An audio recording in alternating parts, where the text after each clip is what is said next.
Yeah. Hey guys, it's Nyra. Welcome to my channel. Welcome back to my channel if you've been here before.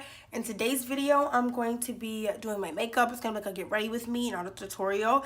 But I'm also going to be gossiping with you guys. I'm gonna be talking to you guys about what in the world is going on in 2018 right now, because 2018 is a hot mess. I don't like 2018 has been something. So grab your makeup and get ready with me, or grab a snack and just, talk about the drama and gossip with me. If you're new here, don't forget to head on over to my Instagram and Snapchat and add me on both of those. And if you're new here, subscribe to my channel. Now let's get into the nonsense. What's it? Ooh, the drama that has been going on on the internet these past few days has been absolutely nuts, crazy, y'all. So of course, I feel like it would only be right to start by saying rest in peace to Mac Miller. Nobody, celebrity or not, should ever have to die that young, and that is just so sad.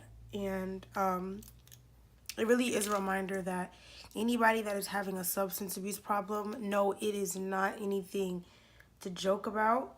Know that you don't have to deal with it by yourself. The same thing everybody else says, but it really is true, and it obviously is to be taken seriously. It could be the random neighbor across the street. His life is just as valuable as any celebrities, So I just feel like it would only be right to start the video by saying that.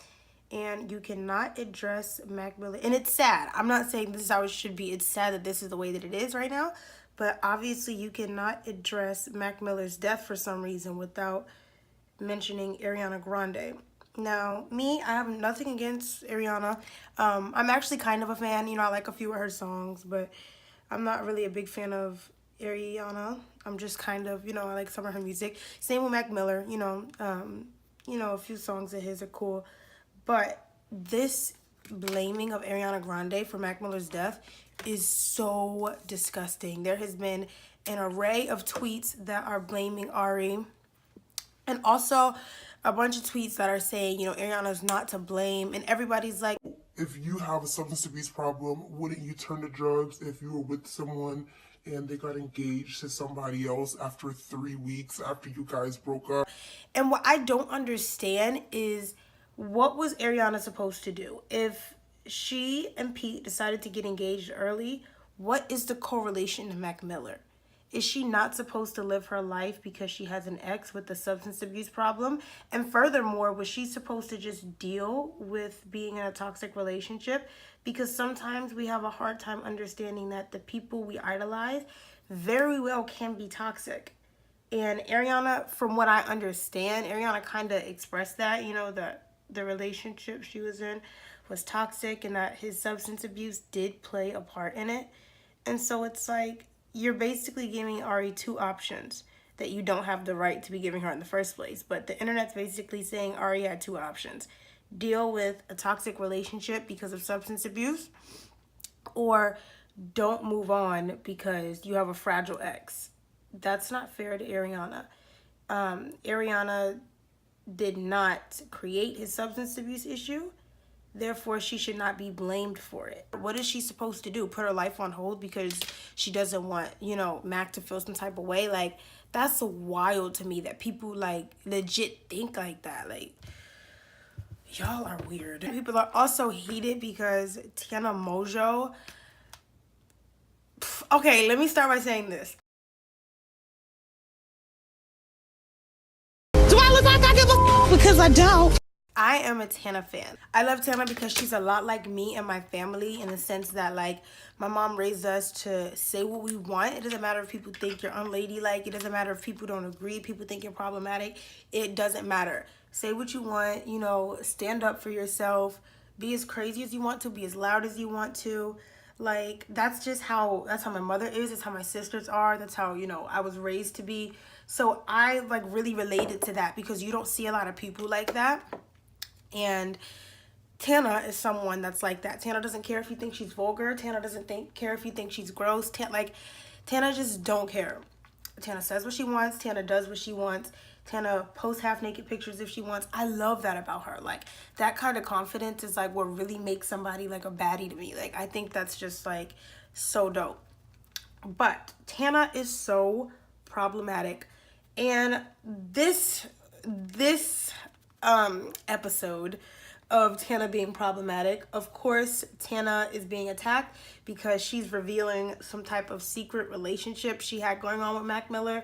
Now, honestly, I think it is wrong. I think it's effed up to reveal a relationship after somebody has passed away and they don't really get to tell their side of the story, because for all we know, Tana could be lying in that super melodramatic Instagram post that she posted. Tana could be completely lying. And obviously Mac didn't want it to be a public thing, or they agreed on not being a public thing if they did have a relationship, because when he was alive and they were both, you know, alive and I guess interacting with each other, they obviously agreed to keep it a secret. So it is like, it's like, that's just wrong to me. I feel like it is a breach in their trust, and they obviously had agreed to something.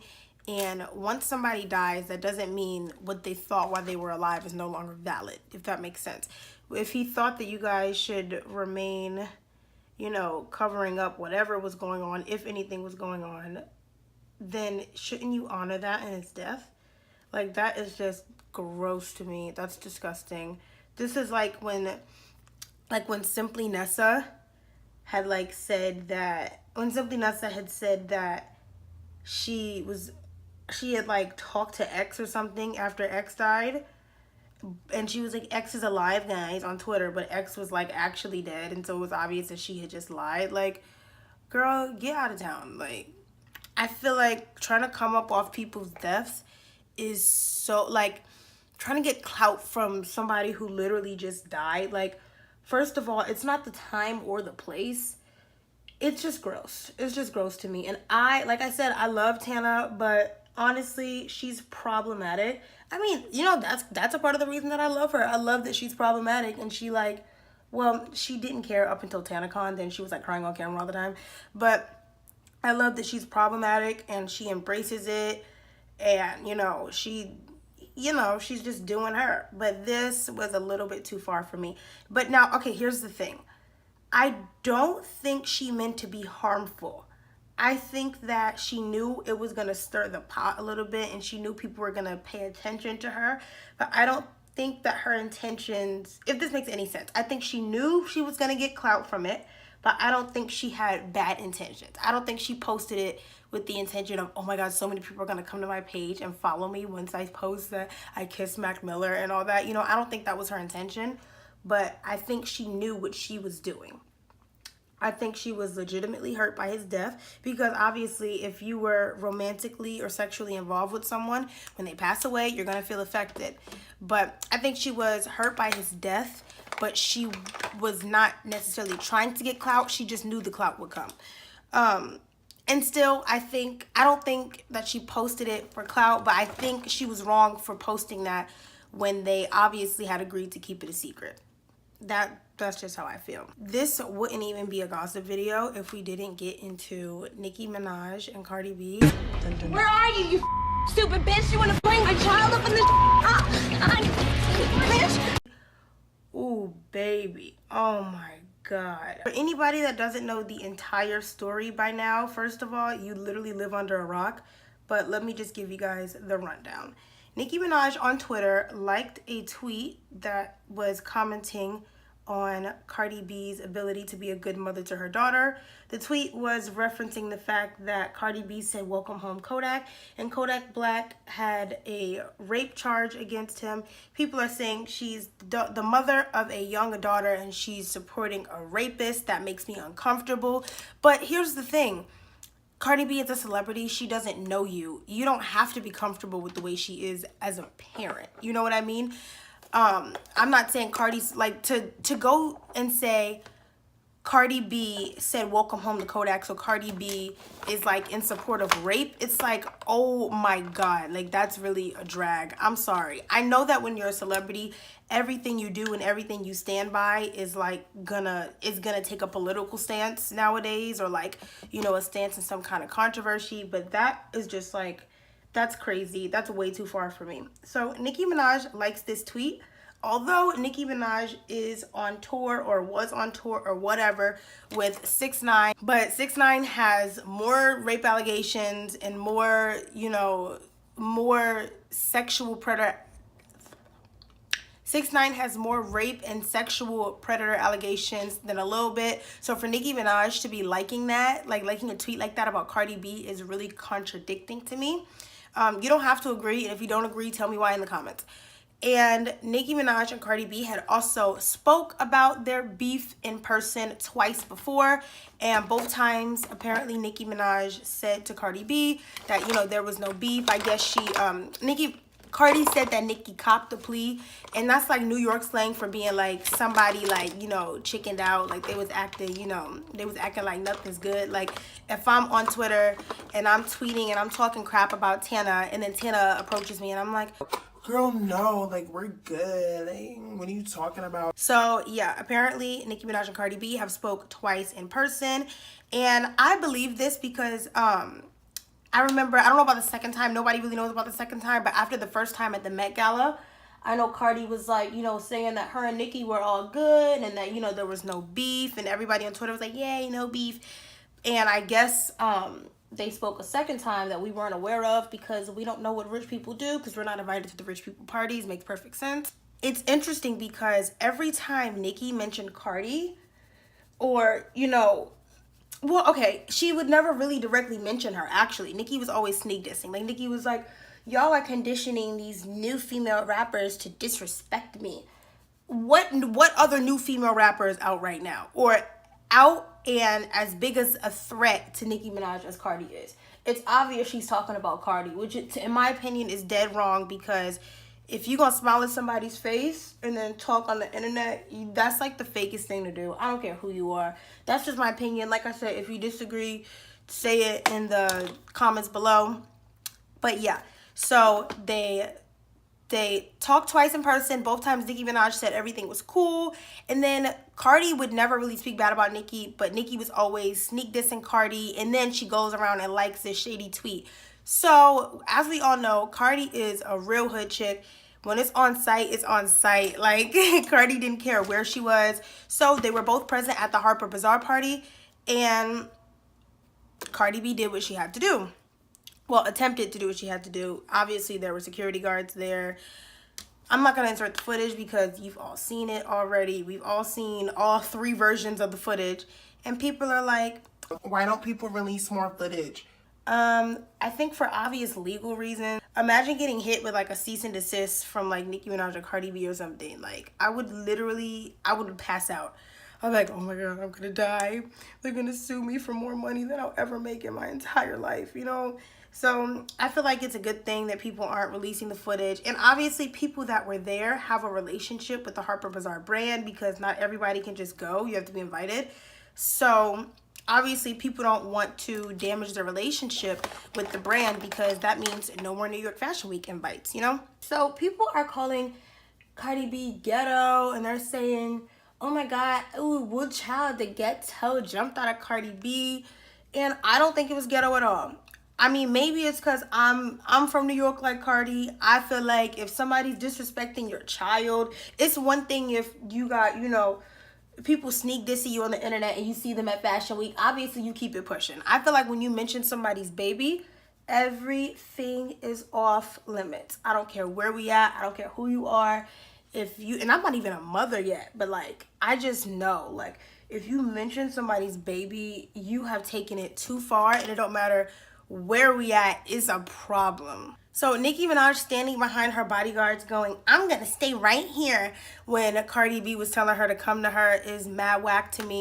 And somebody made a really good point on Twitter. They were like, Nicki Minaj and Cardi B both rap about fighting people, but because Cardi actually, like, you know, is about that life, Cardi's ghetto. And I was like, that's true. too. Like, y'all over here calling Cardi ghetto because Cardi's like doing what she really said she would. Like, that's wild to me. You know what else I thought about today is that when Solange was defending her sister and fought Jay-Z at an event inside of a hotel, that wasn't ghetto, right? Because she was defending Beyonce. But when Cardi B is defending her daughter, that's ghetto. Interesting. But we all know how people feel about Beyonce, so that makes sense. And that is a lot of highlighter. Wow. I forgot how like yellow gold this highlighter is. But whatever. This video's not about the makeup. So yeah. I feel like Nicki's scary. And people are gonna be like, she had bodyguards. They probably wouldn't even let her get past them. If you're on Nicki Minaj's payroll and Nicki Minaj says, move so I can go fight Cardi B, you think they're gonna stand there? You really think that? You really think if Nicki Minaj, the person who's writing your checks, gets mad at you and looks at you and says, move, you're not gonna move? Boo child, the stupid, the ignorant, the gullible. And lastly, we get into Azealia's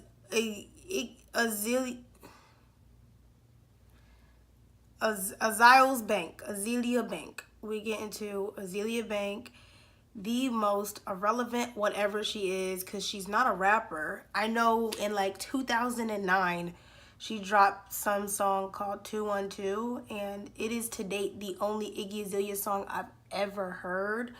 I have never heard one of her songs on the radio.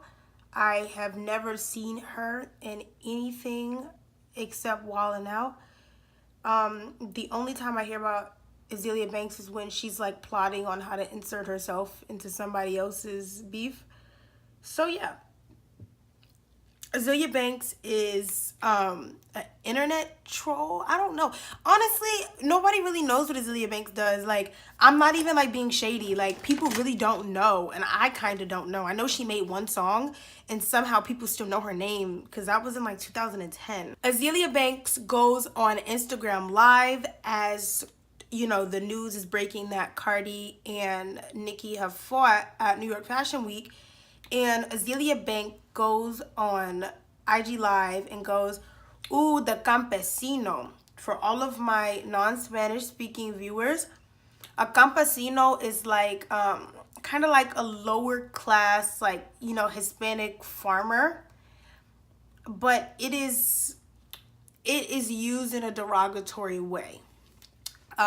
It's like taking a word that means something and turning it into something hurtful.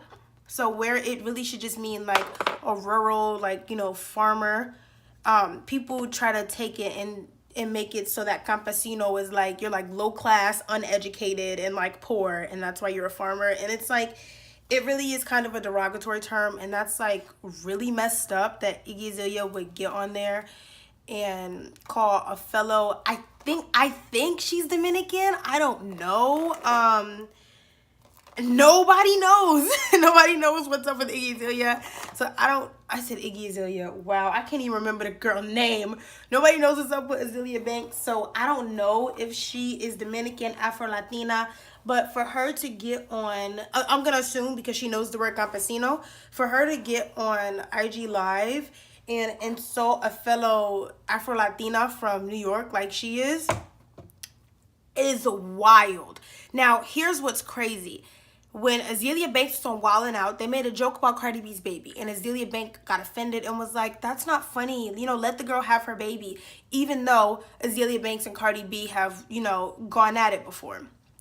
But when Cardi B is defending her baby at New York Fashion Week, now it's, oh, the campesino. Like, in what world is that appropriate? Not to mention, it's none of your business what's happening at Fashion Week, because the whole gag is, while they were in New York Fashion Week being invited to events, Azealia Banks was in her living room on Twitter looking at the Twitter moments to see what was going on in Fashion Week. Girl, you need to level up before you start worrying about the level of Cardi B and Nicki. Honestly, I don't get it.